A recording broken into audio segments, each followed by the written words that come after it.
सुबह एक भाई आया, किसी और जाति का था। पता नहीं ये बात बुरी लगे आपको अच्छी लगे, लेकिन मुझे मिलती है वो बात निकल जाती है मुंह से। कहने लगा जी आप मुझे एक बात है वो बताओ। मैं बोलो। बोला मेरा लड़का दूसरी जाति में शादी करता है, आप बताओ कि उसे करनी चाहिए नहीं करनी चाहिए। क्या बताऊं मैं, आपको अच्छी लगती है कि बुरी लगती है बात? बोला बुरी लगती है। तो मेरे से क्यों पूछता है?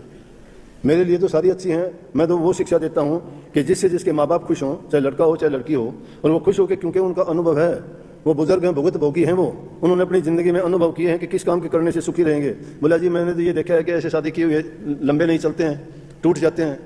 हमारे घर में लड़की का ऐसा हो गया, और भी काफ़ी ऐसे केस बताए। मैं कहने लगा भाई इसीलिए तो बूढ़े बुजुर्गों की आज्ञा, शिक्षा, उनका उपदेश और उनसे सुनी बातें और उनसे सलाह मशवरा करके जो काम किया जाता है तो वो आपको सही राय देंगे, क्योंकि उन्होंने ज़िंदगी में देखे हैं। क्यों देखते थे? घर खानदान देखते थे। खानदान इसलिए देखते थे कि चाहे उसमें टोटा हो, गरीबी हो, कुछ भी हो, अगर खानदान है, मतलब संस्कार जिनके अच्छे हैं, गरीबी कोई मायने नहीं रखती उनके लिए, चली जाती है। ये तो छाया जैसी होती है, रात और दिन का आना जाना होता है। गरीबी अमीरी ऐसे होती हैं, अच्छे दिन भी आते हैं, बुरे भी आ जाते हैं। लेकिन आदमी को थोड़ा समझ से अगर काम ले, अगर समझ से काम नहीं लेता, धैर्य नहीं रखता, तो नुकसान उठाता है। पहले ज़माने में तो कोई भी पंडित और नाई जाके शादी कराते थे। क्यों करते थे? वो उन पर इतबार विश्वास था। वो जोड़ी मिलाते थे, वो देखते थे कि तेरे परिवार के बराबर वो परिवार है, उनमें संस्कार हैं, तुम्हारे अंदर ये संस्कार हैं, लड़की और लड़के का आपसी मेल अच्छा रहेगा, तो शादी करते थे। आजकल अपनी मर्जी से जो एक छोटा सा 2-4 दिन का बोला कि जी हम तो कहने लगे 8 साल से उस लड़की के साथ रहता हूँ। मैं तो उसको ये भी पूछ लेता कि वो कितने साल का हो गया? बोला 31 साल का। और तुम्हारे साथ 31 साल हो गए रहते हुए, तुम्हारे पास 31 साल में जो नहीं सीख सके 8 साल में उसके साथ मिलकर उसका ही हो गया। वो ठीक है, अगर सही लगता है, दोनों परिवारों को अच्छा लगता है, करना चाहिए। लेकिन आजकल ये बात देखी जाती है कि ऐसे रिश्ते टूटते हैं, फिर कोर्ट कचहरी में, थाना तहसील में, लड़ाई झगड़ों में। और फिर ये आजकल का जो साइंस का युग ऐसा है, ये फ़ोन, टेलीविज़न, अखबारों में जो चीज़ इस प्रकार से उछाली कही जाती हैं, उनको सुन के और ज़्यादा बर्बादी और बुराइयाँ फैलती हैं। इसलिए पहले इन चीज़ों से बचने का प्रयास किया करो। अपने बच्चों को अच्छी तालीम, अच्छी शिक्षा घर में बैठा के उनको अच्छी तरह बताओ और समझाओ कि हमारे लिए क्या सही है क्या गलत है।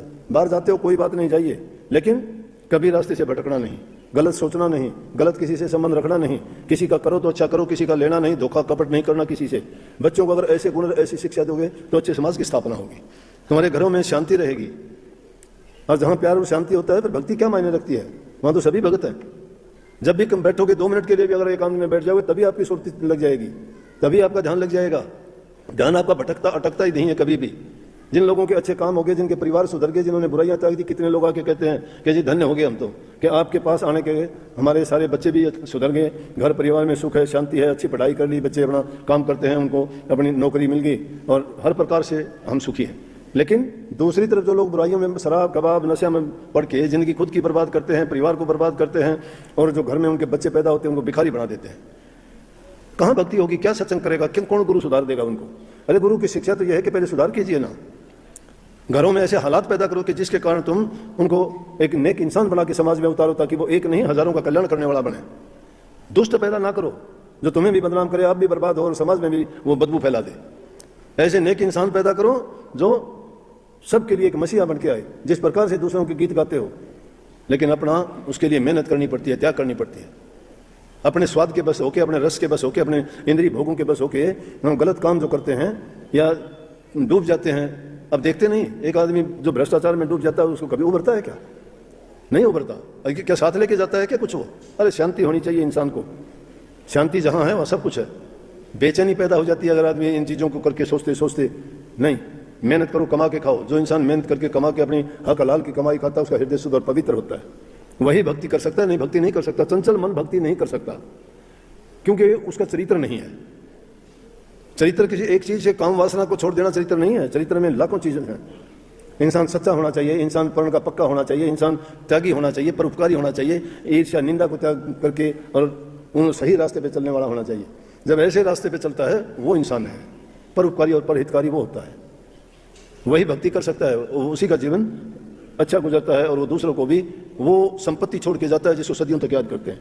विनोबा भावे को क्यों याद करते हो? महात्मा गांधी को बापू आज तक क्यों कहते हो? क्यों कबीर साहब का नाम लेके दुनिया भर के पंथ डेरे अब भी चलते हैं? उनके एक एक दो पर आज क्यों डॉक्टरी की उपाधि मिलती है, PhD करते हैं? क्यों मुंशी प्रेमचंद के उपन्यास आज लेके पढ़ते हैं? वो अपनी जिंदगी में तो रोटी नहीं खा सका किताबें लिख के। रविदास जी को देखिए, कितना महान था। कोई चीज आटे थोड़ी आती है, वो गरीब थे, 2 रोटी नहीं थी टाइम की। लोग हंसते थे लेकिन मस्त थे अपने काम में। जो काम करते थे उस मेहनत की कमाई में विश्वास करते थे, चाहे 9 करोड़ का लाल उनके झोंपड़ी में टांग के चले गए, आंख उठा के नहीं देखा। ये है। लेकिन आज वो युग नहीं है, ये भी मैं मानूंगा। आज तो आपाधापी का हो गया, आदमी खुद अच्छा सही हो, चाहे भाई का गला कटवा लो, भाई का गला काटता है, बाप बेटे का काटता है। क्या हो गया अपने समाज में? ये सभ्यता हमारी नहीं थी। हम धर्म के नाम से शीर्ष थे दुनिया में, लेकिन आज ये गति क्यों हुई? बच्चे माँ बाप का कहना नहीं मानते। माँ बाप की कमी है, उनको ढीला छोड़ दिया, आजाद कर दिया। अपनी आजादी के लिए बच्चों को आजाद कर दिया। अपनी आदत नहीं सुधार पाए, इसलिए उनको अच्छी आदत करने के लिए उनकी हिम्मत नहीं हुई। अगर वो अपनी आदत अच्छी करते तो बच्चों को कह सकते थे, लेकिन खुद की अच्छी उनकी आदत नहीं थी, तो बच्चों को अच्छी आदत के लिए बोल नहीं पाए। तो भाई अच्छे काम जो करोगे, भक्ति तो बहुत आसान है। भक्ति तो मैं कहता हूँ इतनी आसान है, अगर नेक काम करना सीख जाओगे, जिस दिन हृदय शुद्ध और पवित्र हो जाएगा ना, बैठे बैठे देखते देखते ध्यान लग जाएगा। इतने लोग बैठे हुए दिखाई नहीं देंगे, आंखें खुली की खुली रहेंगी, लेकिन नज़ारे कुछ और ही आएंगे, दिल में कुछ और ही उतरेगा, दिमाग में कुछ और ही चलेगा।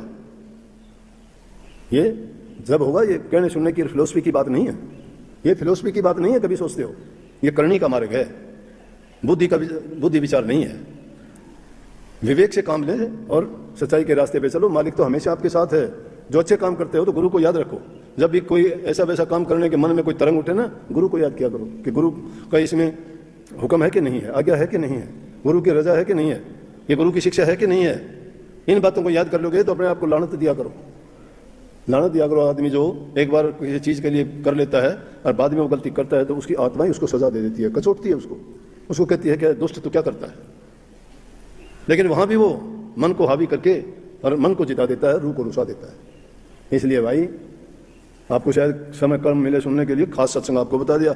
कल आऊंगे उन्हें तो बढ़वा बाती करूंगा मैं। सबको बहुत बहुत आशीर्वाद। सब राधा।